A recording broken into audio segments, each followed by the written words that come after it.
Probably going to take me a little while to get used to driving this. Oh my god, this thing has so much power! How much? 76.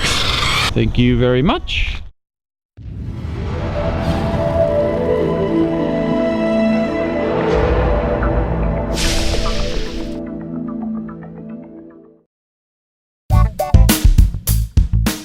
Hey guys, Vass here from Aussie RC Playground and welcome to my review of the Hobby King Basher BZ-888. Now this is a 1/8 scale 4-wheel drive brushless buggy that is available as an almost ready to run or as a ready to run. Prices for both versions will be available in the video description for you to check out. Now the car is equipped with a 3665 and 1965 kV brushless motor, which is a bit of an odd kV size, but it seems to work well in this car. The steering servo is a plain Jane, no frills steering servo, which I did replace in the end.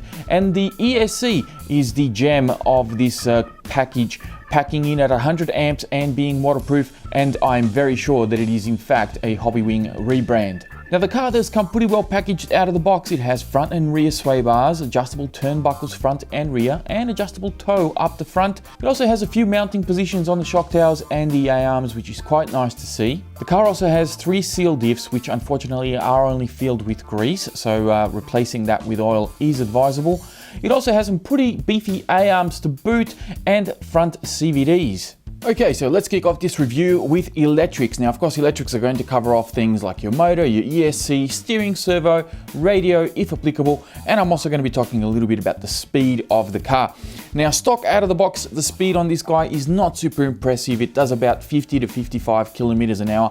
I didn't personally test it myself, but I have seen someone else on YouTube that tested it in box stock form, and that's roughly the speed that they got. I found that the car was a little bit undergeared out of the box, and pretty much straight away I changed from the stock 15 tooth pinion to an 18 tooth pinion, and the speed increase was actually quite significant. I got about 68 kilometers an hour, which is about 41, 42 miles an hour, somewhere around there. And that's actually pretty much on par of where these 1/8 scale vehicles should really be at. So it's a little slow out of the box, but it is a little bit undergeared and the motor can handle it. The motor, of course, is only a 3665, a 1965 kV from memory. And it is paired up with a Hobbywing Quick Run 100 amp ESC. Well, it's a rebrand anyway. It looks very similar to those Quick Run ESCs from Hobbywing, and I think this is actually something that's worth hanging on to. The steering servo is a bit of a dud though, a bit too slow, not enough torque for this buggy. I swapped it out pretty much after my second battery pack. So just keep that in mind. The steering servo is probably the first thing that you guys are going to want to upgrade on this car. I got the almost ready to run, so there is no radio to talk about here. But overall, the electrics, I'm actually pretty impressed. I think for the price that you pay, given that this is one of these smaller or sort of lightweight 1/8 scale vehicles, you don't need a huge motor in here to get up to speed.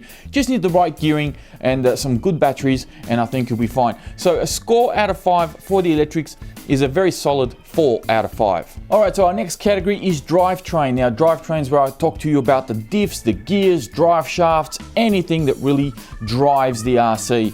To be totally honest with you, I really haven't had any complaints about the drivetrain on this particular RC. I think that everything has held up very well. I've got very little wear on my drive cups and everything else. Having said that, I've got less than a dozen packs through this, so it's possible that maybe down the line I'll actually start to see some wear, but at this stage, you know, just for the review purpose, I'm actually pretty impressed with the driveline. My only complaint would be that the 3 diffs that the car comes with would actually have some oil in them. A couple of these diffs had very, very little grease in them. They all come with grease, but there was a couple that barely had anything in there. It was just enough to keep it lubricated, and even that wouldn't even classify as such. I think the center diff was the best one, had a little bit of grease. The other 2 were a little bit, yeah, not so great. So that's something that I would encourage Hobby King to look into, and perhaps supply this with some oil in there, even if it is thin oil, but just enough lubricant in these diffs so that we don't run into any problems down the line. Other than that, the drivetrain on this guy, pretty solid, 4 out of 5. Okay, so moving on to our next category, we have handling. Now, handling is where I get to talk to you guys about the mounting options for your shocks, tires, and also give you some general feedback on just the overall performance of the buggy when I first got it and I took it for a spin. And I think we'll actually start with that. When I first plugged it in and had a go at it, I was actually pretty happy with the package that Hobby King has put together here. The car handles just as nice as any other 1/8 scale buggy that you get as a ready to run. It performed admirably, I think, and given the price point and the type of car that it is, I really have no complaints in the handling department. The only thing that I really complain about is the lack of speed out of the box. As I said, it only does about 50 to 55 Ks on 4S, which is a little bit subpar. You really want this to be above the 60 mark to really start to enjoy the buggy for, you know, the 1/8 scale class that it belongs in. Now, don't be afraid to gear this guy up 2 or 3 teeth on the pinion. The motor can handle it. As I said, the buggy has been driving beautifully. Well, at least for the few packs that I had that stock motor in here, it performed very well, and I really have no complaints in regards to that. My only complaint really is that the tires kind of fell apart on me a little bit. Now, when I first did the unboxing for this guy, I actually praised Hobby King for giving us some nice soft rubber. And, you know, it's really quite contrasting to a lot of ready-to-run vehicles out there that these actually come really soft and they offered some pretty decent grip. Not a lot of side bite, but it wasn't too bad. The car performed very well as it was. The biggest issue with these though is that, of course, being a softer rubber, you are going to wear them out a little bit. They are showing some heavy signs of wear, especially if you're running it on surfaces that are a little bit more abrasive than some of the others, like your roads or any sort of hard gravel like where I run. These really start to show some signs of wear. But as I said, they did fall apart on me. These ones actually tore up. And I think there's a couple of issues here as to why this is. One being the very thin and sort of flimsy foams that they've included in these tires, and also the wheels themselves have this outer lip that kind of wedges the tire in between. So there's kind of like a slot all the way around the tire, around the wheel that the tire goes into. And I think when you're taking corners, the tire kind of rolls underneath the wheel, and the pressure of, you know, the weight of the car kind of bites into that outer lip that the tire is in, and hey, you know, it kind of cut it or tore it. And I think, you know, if Hobby King was to put perhaps some better foams in here where it would allow the tires to kind of hold their shape a little bit more, maybe look at getting different wheels, or even increasing the thickness of rubber that they use on these tires might actually help as well, just the sidewalls especially. Obviously, it's not so much of an issue on the inside of the wheel. It's more on the outside that you're going to sort of encounter this problem. I think I had 2 of these that actually came apart. So that's my only complaint in regards to the handling department. Other than that, there are mounting positions on your shock towers and your A-arms to adjust the suspension geometry a little bit. It does come with front and rear sway bars already pre-installed, which is a huge plus on a buggy of this scale and at this price point. And it does have CVDs on the front as well, which is not really related to handling, but it just says something that, you know, usually you have to pay for an upgrade on some RCs, and it's really nice to see this guy pretty well equipped. You know, you got adjustable turnbuckles, adjustable toes, so there's a lot of tuning options here for you to sort of toy around with it and really get to the setup that you want. So for me, as far as the handling score goes, out of 5, I'll give this guy a 4. Okay, so now we're moving on to durability. Now, durability, of course, is just talking about what broke, what failed, and do you need to do any major improvements to the car to make it last that little bit longer. Well, as I said, the tires were one of the things that failed on this buggy, so it's off to a little bit of a rough start already. But I also had one shock tower bend. I also had a shock shaft bend, which I believe I did replace. And I also had my on and off switch disintegrate on me because I think originally the on and off switch, I'll take this off quickly. The on and off switch kind of comes mounted to the front of the servo, right at the front of the buggy here, which is really not an ideal spot for it to be because, well, it's going to be fairly susceptible to a lot of rocks and impacts and anything like that as you're driving along. So I moved it and put it on top of the kind of this chassis brace that they have going over the top here.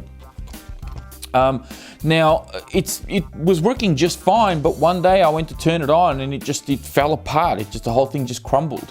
so it wouldn't switch on, and then when I did eventually switch it on, I couldn't turn it off. So I had to replace it, and of course the only way to turn it off is to unplug my batteries. So I had an old switch here from an old SE that I had lying around, and I kind of hardwired it in, and it's been fine ever since. So there have been a couple of issues with this guy.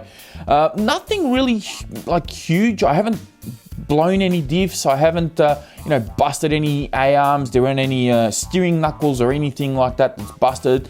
No drive shafts or anything of that matter. Probably the most severe thing was either the shock shaft or the shock tower that bent, which it's kind of expected at this price point. I'm kind of used to seeing that type of thing happen with some of these Hobby King vehicles. The aluminium that they have, it looks great on paper. You have aluminium this, aluminium that, but then it is a little bit soft.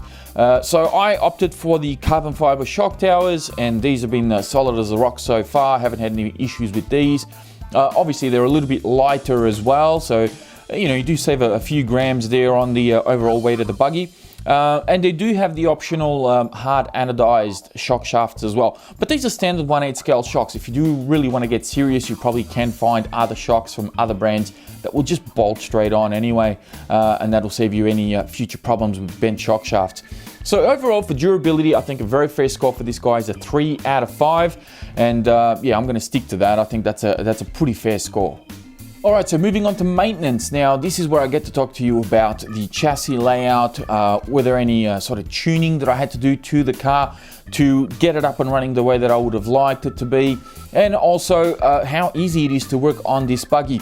And we might actually start with that. Now, to work on this guy, it's probably not as easy as some of the others. And the reason why I say this is because you have a center chassis brace that goes over the top, where some of the other buggies that I've had, they have a brace that kind of comes from the shock tower going into the middle. This one has one that goes kind of right across. To be honest with you, I actually prefer this as opposed to the other method. The reason being is because this way, both front and rear diffs are actually linked both on the top and the bottom of the car. This stops it from flexing. When you only have those triangular braces going into the center, what tends to happen is you still have the ability to flex the car straight through the middle of the chassis, because your braces only go so far, which is why a lot of people, you'll see people with some other big RCs have chassis braces that go from shock tower to shock tower. The idea is to stop the chassis from flexing, because even though they have those braces going into the center, there is still the ability to flex in the middle. So this method is actually a little bit better, I believe anyway, but it does make the car a little bit harder to work on, because for example, to get access to the center diff, you have to pull a lot of this off to be able to get to that center diff. So it does become a little bit more cumbersome to work on. Front and rear diffs aren't too much of an issue. Certainly not the cleanest design to be able to access these diffs, but it's really no different to a lot of the other 1/8 scale cars that I've worked on. It's just the main layout here that it does get a little bit complicated, and yeah, you do need to sort of put aside a little bit more time. As far as the chassis layout goes, you can see that you have two kind of battery trays on either side here. You got your motor on just at the front, and then you got your ESC and steering servo right there. There are a couple of issues here with this chassis layout. Number one, you have a very limited space between the motor mount and the sort of steering column that you have here. The Castle 2400 kV motor that I have in here at the moment only has about 1.5 millimeters, maybe 2, not even that I don't think, about 1 millimeter to 1.5 millimeters is where it's at, of space between the back of the motor and this steering column. You won't be able to put anything bigger than this, I don't think. Also, the pinion is pretty much hard up against the battery tray just there. The problem with that is that when I first took the car out of the box, the pinion was actually rubbing on the tray. So I had to undo the pinion and sort of move it back a little bit. There's not a lot of space there. I'm probably looking at less than 0.5 millimeter clearance between the spur gear and the battery tray. It is very, very close. And I'm hoping that I can show you guys some close-ups of this as well. So the overall layout is a little bit squished. It's this is a narrower buggy than some of the other ones out there, so you are going to come across these types of problems. One thing that you probably can do is remove this battery tray on the motor side, move your ESC to this side, and maybe just run a single 4S pack on the opposite side. That's one way that you can probably go around this. That way you don't, you have less chance of any batteries or wires kind of getting caught up in the spur and pinion gear there. So that's probably one modification that you can do if you really want to run just a single 4S pack and just move the ESC across. Other than that, there's really nothing major to complain about, aside from the main chassis brace. That's really all it is. I didn't really have to do any major tuning to this car. I didn't have to install sway bars. I didn't have to do anything major to it. I did swap out my springs, but that's really because I bashed this thing and I take it off some big jumps. I don't really race with it as such, and I've also got a much more powerful motor in here, which that was just my personal choice. It wasn't that it needed it. It was just something that I had it available. I thought, hey, I'll throw it in here. It fits. Why not use it? So overall, for maintenance on this guy, I think it's a very fair score of a 3 out of 5. Only because it is a little bit trickier to work on this particular buggy, given that everything's a little bit tighter together than some of the other 1/8 scale buggies that I've got and I've seen as well out there. Alright, so moving on to our second last category, which is part support. Now, as you guys may know, when it comes to buying an RC from Hobby King, you kind of lock yourself into what they have available in their inventory. Thankfully, for this particular RC, they've actually done pretty well as far as keeping up with stock numbers. Whenever I check parts for this guy, they actually have some pretty good numbers on there, and also they have very little on back order. So that tells me two things. One, that they've kept up with some good stock numbers, which is great to see. Or two, people aren't really buying that many spare parts for this buggy because they're just not breaking as much as some people may assume they do. For me, aside from the shock tower and the bent shock shaft, I really haven't broken any major parts on this guy. I didn't break any hinge pins or A-arms, spoiler mounts. Nothing of the sort has really given me any major problem. So really good to see that the buggy's actually been holding up well, and also that parts are readily available. And of course, as always, they are very, very cheap. So Hobby King does a great job of keeping prices down, and have to commend them on that. It's almost criminal how cheap they sell some of those parts. So for me, part support on this particular occasion, this guy gets a 4 out of 5. Alright, so let's talk about value very quickly. This is where I get to close out the review, give you my overall impressions of the car, and just tell you whether or not this thing is actually worth buying. Now, when it comes to value, this is pretty clean cut. I give this one a 4 out of 5, which brings the grand total to 26 out of a potential 35, which equates to just a tad over 74%. Which, to be honest, this is the second review I've done using this score system, and that is pretty much where I would put this guy, around a 7 to a 7.5 out of 10. I think that is a very, very respectable score, and the score system isn't lying to me so far. So far, it's been proven very, very true, very accurate for the way that I feel about this particular RC. So a 74% out of 100 is very, very good, and I think this offers exceptional value. I think these guys are about $225 US currently for the ready to run, and about $205 US for the almost ready to run. Which equates to about, I think it's 280 Australian, depending on the value of the dollar, of course, and about just a tad over $300 for the ready to run. That's obviously in Australian dollars. So still very, very good value, even though we pay a little bit more than the Americans, unfortunately. But that is that's the way that the cookie crumbles, as they say. I think that this guy is a very good car. Definitely a good platform to get some of the newer people on board. You don't have to spend a lot of money to get a 1/8 scale buggy that actually goes over 60, maybe even 70 kilometers an hour, depending on how you gear it up. Using 4S, parts are cheap. Even if you break something, you are unlucky, it's not going to cost you the earth to fix it. You just have to go onto the Hobby King website and order the parts, and away you go. That's pretty much how a lot of the RCs that I own, that's how I repair them. So for me, I think this is a very good score for this buggy. I think it's worth buying. If you guys like it, by all means, go out and grab yourselves one. I would, of course, prefer that Hobby King would bring out a clear body, because I don't have anything against this color scheme. I just want to do my own, and I really wish that they would do that. That's the only part that I really want them to get in stock and they don't have. But aside from that, guys, you know, this thing is definitely a lot of fun to drive. Handles well, performs very well, and you know, it's proven its worth, I think. So very much keeping this one in my fleet. That is it from me. Thank you all very much for watching. Please be sure to hit the like button before you go. Don't forget to check the video description for more information on the buggy, and I will speak to you guys next time.